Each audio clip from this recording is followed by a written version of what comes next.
Good morning, students. Welcome to the Aryabhatta PU Science College, Vinobanagara, Shumaka. Now, we are going to discuss about the capacitors are in series and parallel. What is meant by capacitors or series, and when do we say that the capacitors are in parallel? That we have studied in the previous classes. In the 6th period we have studied that, and next one is derive an expression for effective capacitance of two capacitors connected in series. That we have to expression for these two in 7th period. This period we are going to study. You see here, these two expressions in every examination it is asked. In the March 18th and 19th it comes in the same question, but in parallel. It is in July 18th and 19th, 2018-2019. It is there. So it is very important question. This question is very simple. If you learn one question, one derivation, the same is another derivation also. So I have written here side by side. By comparing these two, you can learn simultaneously both. It's very easy. So it is in the textbook, somewhat difficulty is there, but I have converted that into the simple manner. Adana nanu clean simple manner ige idanna tandidini. Idu nodrilla, idu eradu sata onde tara ide equation. The derive an expression for effective capacitance of two capacitors connected in series. One question. This series nodri, idu ಎರಡು capacitors anna series connect ಮಾಡಿದೀವಿ. ಅದು ಇದು expression ಕಂಡುಹಿಡಿಯಬೇಕು. ಅದೇ ರೀತಿ derive an expression for effective capacitance of two capacitors connected in parallel connect ಆದಾಗ ಯಾವ equation ಎರಡು ಥರ ಒಂದೇ ಥರ ಬರುತ್ತೆ, ಸ್ವಲ್ಪ ಮಧ್ಯದಲ್ಲಿ ಮಾತ್ರ ಚೇಂಜಸ್ ಅಷ್ಟೇ. ಸೊ ಕ್ಲೀನಾಗಿ ನೋಡ್ತಾರೆ, ಭಾಳ ಈಸಿ ಇದೆ ಇದು. ಪ್ರತಿ ಸಲ ಎಕ್ಸಾಮಿಗೆ ಕೇಳ್ತಾರೆ ನೋಡ್ರಿ. ಮಾರ್ಚ್ 18th 19th 20th ಕೇಳ್ತಾರೆ, ಅಥವಾ ಇಲ್ಲಿದ್ರೆ ಇನ್ನೊಂದು ಕ್ವಶನ್ ಇದೆ ಅದನ್ನು ಕೇಳಿದ್ದಾರೆ. ಇದು 20th ಇದರಲ್ಲಿ ಜುಲೈನಲ್ಲಿ 18th 19th ಇದು ಸೆಟ್ ಆಫ್ ಕ್ವಶನ್ಸ್. ಸಪ್ಲಿಮೆಂಟ್ಗೆ ಮೇನ್ ಎಕ್ಸಾಮಿಗೆ ಒಂದು ಸೆಟ್ ಆಫ್ ಕ್ವಶನ್ಸ್ ಅಂತ ಮಾಡ್ಕೊಂಡಿರ್ತಾರೆ. ಇದು ತಪ್ಪಿದರೆ ಇದು ಎರಡು ಸತ ಸೈಮಲ್ಟೇನಿಯಸ್ ಆಗಿ ಒಂದು ಆಲ್ಟರ್ನೇಟ್ ಆಗಿ ಕೇಳ್ತಾ ಇರ್ತಾರೆ. ಸೊ ಅದೇ ರೀತಿ ಇನ್ನೊಂದಿದೆ ರೆಸಿಸ್ಟೆನ್ಸ್ ಇನ್ ಪ್ಯಾರಲಲ್ ಸೀರೀಸ್ ಅಂತ ಕರೆಂಟ್ ಎಲೆಕ್ಟ್ರಿಸಿಟಿಲಿ ಬರುತ್ತೆ. ಸೇಮ್ ಅದೇ ರೀತಿ ಇದು ಇರುತ್ತೆ. ಹಾಗಾಗಿ ಕೆಲವೊಂದು ಸೆಟ್ ಆಫ್ ಕ್ವಶನ್ಸನ್ನೆಲ್ಲ ನಾನು ಇದನ್ನು ಕ್ಲೀನಾಗಿ ಟಿಕ್ ಮಾಡಿಸಿರ್ತೀನಿ, ಅಂಡರ್ಲೈನ್ ಮಾಡಿಸಿರ್ತೀನಿ. ಇದನ್ನು ಕ್ಲೀನಾಗಿ ನೀವು ಅದನ್ನು ನೋಡ್ಕೊಂಡ್ರೆ ವೆರಿ ಇಂಪಾರ್ಟೆಂಟ್. ನಾನು ಒಂದ್ಸರಿ ಡಿರೈವೇಷನ್ ಹೇಳಾದ್ಮೇಲೆ ಒಂದ್ಸರಿ ನೋಡ್ಕೊಳ್ಳೋದಾಗ ಒಂದ್ಸರಿ ರಫಲ್ಲಿ ಬರೀರಿ, ಅದಕ್ಕಿಂತ ಮುಂಚೆ ಎಲ್ಲ ನೋಟ್ಸಲ್ಲಿ ಬರೀಬೇಕು. So you see derive an expression for effective capacitance of two capacitors connected in series. ನೋಡಿರಿ, ಎರಡು ಕೆಪಾಸಿಟರ್ಸನ್ನು ಸೀರೀಸ್ಗೆ ಕನೆಕ್ಟ್ ಮಾಡಿದೆ. ಇದು ಎಫೆಕ್ಟಿವ್ ಕೆಪಾಸಿಟೆನ್ಸ್. ಇವೆರಡನ್ನು ಕನೆಕ್ಟ್ ಮಾಡೋದಾಗ effective capacitance is a single capacitor which produces the same effect of that of these capacitors. ಹೀಗೆ ಎರಡು ಕೆಪಾಸಿಟರ್ಸ್ ಅದು ಏನು ಮಾಡುತ್ತೋ ಅದೇ ಎಫೆಕ್ಟಿವ್ ಕೆಪಾಸಿಟೆನ್ಸ್ ಇದನ್ನು ಕೊಡುತ್ತೆ. ಅದು ಈಕ್ವೇಷನ್ ಕಂಡುಹಿಡಬೇಕು. Consider the following. C1 and C2 ಏನದು? C1 C2 ಅಂದರೆ capacitors of two capacitors connected in series. ಅಂದರೆ C1 and C2 is equal to capacitors of two capacitors connected in series. And CS ಅಂದರೆ ಇದು effective capacitance of series combination. ಎರಡನ್ನೂ series combination ಮಾಡಿರ್ತೀವಿ, ಅದ್ರದ್ದು effective capacitance. Q is equal to charges, same charges on this capacitor. ನೋಡಿರಿ, ಇಲ್ಲಿಂದ battery connection ಮಾಡಿರ್ತೀವಿ.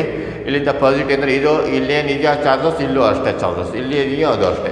Same charges on this each capacitors. ಇಲ್ಲಿ Q ಇದೆ, ಇಲ್ಲೂ ಕ್ಯೂ ಇದೆ, ಆಯಿತಾ?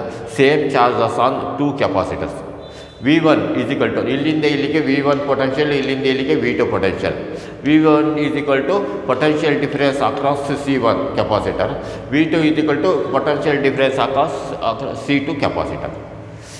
V is equal to total difference. ನೋಡಿ, ಇಲ್ಲಿಂದ ಇಲ್ಲಿಗೆ ಎಷ್ಟು ಪೊಟೆನ್ಷಿಯಲ್ ಡಿಫ್ರೆನ್ಸ್ ಅಂದರೆ V is equal to total potential difference across the C1 and C2 capacitors. V is equal to total potential difference across C1 and C2. So once again I am saying, consider the following. C1 and C2 is equal to capacitance of two capacitors connected in series. C1 and C2 is equal to capacitance of two capacitors connected in series. CS is equal to effective capacitance of series combination. Effective capacitance of series combination. Q is equal to same charges on two capacitors. Same charges on two capacitors. V1 is equal to potential difference across C1. V1 is equal to potential difference across C1. V2 is equal to potential difference across C2. V2 is equal to potential difference across C2. V is equal to total potential difference across C1 and C2. V is equal to total potential difference across C1 and C2. So, ಅಂದರೆ ಏನು ಇಲ್ಲಿ V ಅಂದರೆ ಏನು V1 + V2 ಇಲ್ಲಿಂದ ಇಲ್ಲಿಗೆ V ಇದೆ ಅಂದರೆ ಏನು V1 + V2. So equation. But capacitance of the capacitor ಅಂದರೆ ಏನು charges by potential difference. C1 is equal to Q1/V. C ಅಂದರೆ ಏನು C is equal to Q/V formula ಇದೆ. ಅದೇ C1 ಕೆಪಾಸಿಟರಿಗೆ ಇದಕ್ಕೆ Q1/V. ಕ್ಯೂ ಇದು ಚಾರ್ಜಸ್ ಇಲ್ಲಿ ಎಷ್ಟಿರುತ್ತೋ ಇಲ್ಲೂ ಅಷ್ಟೇ ಇರುತ್ತೆ. ಚಾರ್ಜಸ್ ಒಂದೇ ಕೆಪಾಸಿಟಿಗೆ charges by potential difference. Charges ಅಂದರೆ ಏನು Q/V1 ಅಂದರೆ ಏನು ಇದನ್ನು ಕ್ರಾಸ್ ಮಲ್ಟಿಪ್ಲಿಕೇಶನ್ ಮಾಡಿದ್ರೆ ನಮಗೆ V1 ಬೇಕು. So V1 is equal to Q/C1. So ಅದೇ ರೀತಿ C2ಗೇನು C2 is equal Q/V2 which implies V2 is equal to Q/C2. ಅದೇ ರೀತಿ total potential difference CS combination ಅದರ ಎಷ್ಟು CS ಇದರದ್ದು V/ಇದು C/V ಗೊತ್ತಾಯ್ತಾ? ಹಾಗೆ ಹೇಳೋದು. ಈಗ C/V ಹೇಗೆ ಇಲ್ಲಿಂದ ಇದಕ್ಕೆ V ಇದೆ ನೋಡಿಲ್ಲಿ ಪೊಟೆನ್ಷಿಯಲ್ ಡಿಫ್ರೆನ್ಸ್ ಗೊತ್ತಾಯ್ತಾ? ಇದಕ್ಕೆ potential difference V. So V ಅಂದರೆ CS ಈಸ್ ಈಕ್ವಲ್ ಟು ಇದು effective capacitance. CS is equal to Q/V ಅಂದರೆ V is equal to Q/CS ಗೊತ್ತಾಯ್ತಾ? ಇಷ್ಟು ನೋಡಿ ಫಸ್ಟಿಗೆ ಎಲ್ಲದರದ್ದು ಕೆಪಾಸಿಟೆನ್ಸ್ ಎಷ್ಟು ಅಂತ ಬರ್ಕೊಬೇಕು. ಇದಕ್ಕೆ ಫಸ್ಟಿಗೆ C is equal to Q/V formula ಉಪಯೋಗಿಸಿ. C is equal to Q/V formula ಇದೆಲ್ಲ ಇದೆ. C is equal to Q/V ಅದೇ ಇದೆ. C1 ಅಂದರೆ ಏನು Q/V1. Q ಅಂದರೆ ಇದು ಸೇಮ್ ಇದೆ. ಸೊ ಅದಂದರೆ ಏನು V1 ಅಂದರೆ ಏನು ನಮಗೆ Q/C1. ಇದನ್ನೇ ಕ್ರಾಸ್ ಮಲ್ಟಿಪ್ಲಿಕೇಶನ್ ಮಾಡಿ V1 ಅಂದರೆ ಎಷ್ಟು ಅಂತ ಕಂಡುಹಿಡಿದಿದೆ. ಅಥವಾ ಡಿನಾಮಿನೇಟರ್ ಇತ್ತಂದರೆ LHS ಬರ್ಬೇಕಾದ್ರೆ ಇದು ನ್ಯೂಮಿನೇಟರ್ ಇದು ಡಿನಾಮಿನೇಟರ್ ಆಗುತ್ತೆ ಇಲ್ಲಿ. ಅವಾಗ ಇದು ಎಕ್ಸ್ಚೇಂಜ್ ಆಗುತ್ತೆ. ಅದಕ್ಕೆ C1 is equal to Q/V1 which implies V1 is equal to Q/C1. C2 is equal to Q/V2 which implies V2 is equal to Q/C2. CS is equal to Q/V which implies V is equal to Q/CS. So ಅದಕ್ಕೆ ಈಗ next V is equal to V1 + V2 ಇಲ್ಲಿದೆಯಲ್ಲ formula. V is equal to V1 + V2. V ಅಂದರೆ ಏನು ಇಲ್ಲಿ ಬರೆದಿದೆ V Q/CS is equal to V1 ಅಂದರೆ Q/C1 plus V2 ಅಂದರೆ Q/C2. So ನೋಡಿ ಇಲ್ಲೂ Q ಇದೆ, ಇಲ್ಲೂ Q ಇದೆ, ಇಲ್ಲೂ Q ಇದೆ. Divided Q both side. ಅವಾಗ Q/Q ಇಲ್ಲಿದೆ, ಇಲ್ಲೂ Q/Q ಹಾಕೊಂಡಿದೆ, ಇಲ್ಲೂ Q ಇದೆ, ಇಲ್ಲೂ Q ಇದೆ. Q ಎಲ್ಲ cancel. 1/CS is equal to 1/C1 plus 1/C2. This is an expression for effective capacitance of series combination. So this is an expression for effective capacitance of series combination. ಇದನ್ನು ಕ್ಲೀನಾಗಿ ಇದು ಬರಿಬೇಕು. ಗೊತ್ತಾಯ್ತಾ? ಇದು ಗೊತ್ತಾಯ್ತಲ್ಲ. ಇದಕ್ಕೆ V1 is equal to V1 plus V2 ಇದೆ. C1 is equal to Q/V1. ಇಲ್ಲಿ V1 is equal to Q/C1. ಅದೇ ರೀತಿ C2 is equal to Q/V2 which implies V2 is equal to Q/C2. And CS is equal to Q/V which implies V is equal to Q/CS.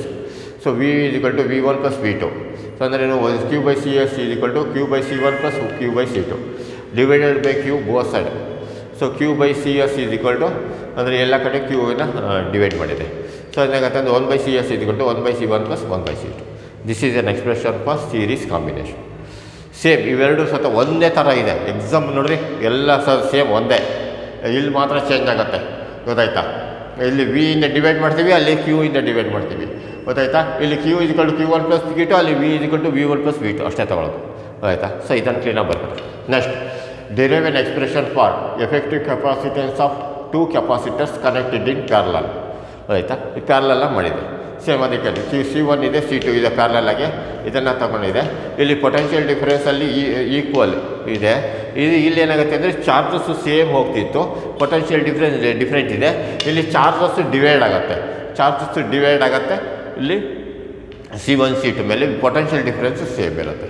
So ಅದಕ್ಕೆ ಈಗ ಅಂತಾನೆ first diagram ಬರ್ತದೆ. Next ಅಲ್ಲಿಂದ ಈ same ಅದು ಇದು ಒಂದನೇ ನೋಡಿರಿ, ನೋಡ್ಕೊಳ್ಳೋದು ಸರಿ ಅದನ್ನು ಡೆರಿವೇಷನ್ ಬರೀರಿ, ಅವ ಸರಿ ಹೋಗುತ್ತೆ ಆಗ.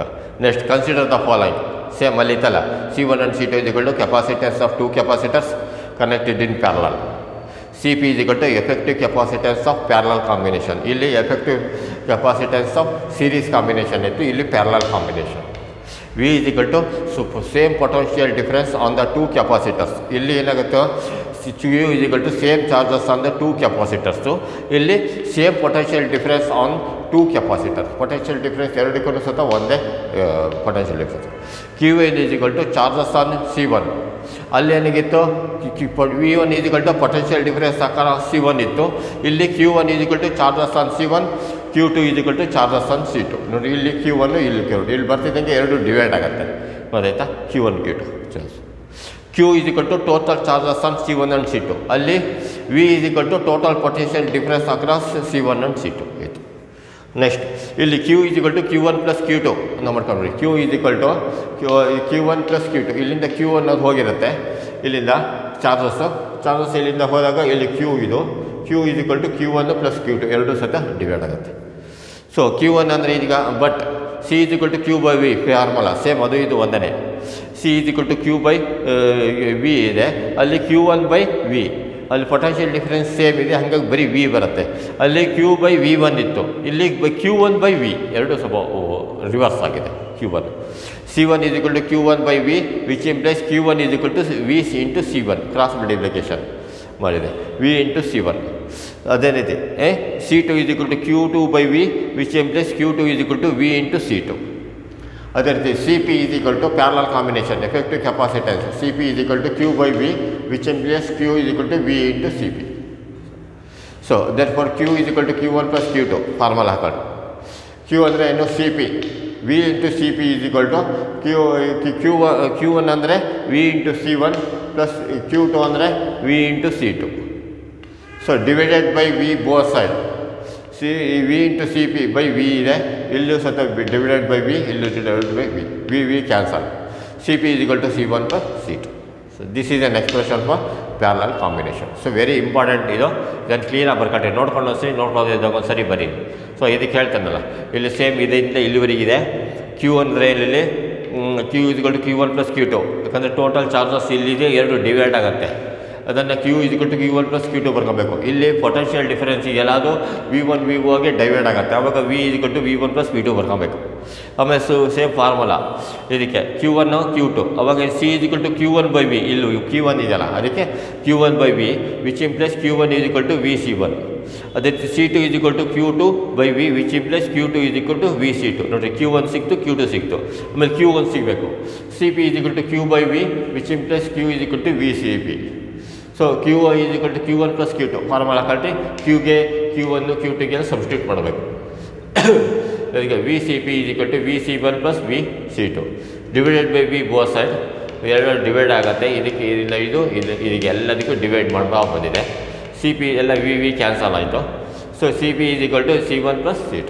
So this is an expression for parallel combination. So right it down. ಇದನ್ನು ನೋಡ್ಕೊಂಡು ಒಂದ್ಸರಿ ಒಂದ್ಸರಿ ರಫಲ್ಲಿ ಬರೀರಿ. ಅದಕ್ಕಿಂತ ಮುಂಚೆ ಅಷ್ಟನ್ನು ಸಹ ಒಂದ್ಸರಿ ನೋಟ್ಸಲ್ಲಿ ಕ್ಲೀನಾಗಿ ಬರೀರಿ. ಅವಾಗ ನೆರಗುತ್ತೆ. ಇದು ಬರೀ ಸ್ವಲ್ಪ ಭಾಳ ಶಾರ್ಟ್ ಟೈಮ್ನಲ್ಲೇ ಡ್ಯೂರೇಷನ್ ಎರಡು ಒಂದೇ ಥರ ಇದೆ ಡ್ಯೂರೇಷನ್. ಇದನ್ನು ಕ್ಲೀನಾಗಿ ಮಾಡಿರಿ, ಇದನ್ನು ನೋಡೋದಂಗೆ ಇದನ್ನು ಮಾಡಿ ನೋಡ್ಕೊಂಡು ನೋಡ್ಕೊಳ್ಳೋದಿದ್ದಾಗ ಒಂದ್ಸರಿ ಫಸ್ಟ್ ರಫಲ್ ಮಾಡಿರಿ, ಆಮೇಲೆ ನೆಕ್ಸ್ಟು ಇದನ್ನು ನೋಟ್ಸಲ್ಲಿ ಬರೀರಿ. ಆಯಿತಾ? Okay, best of luck.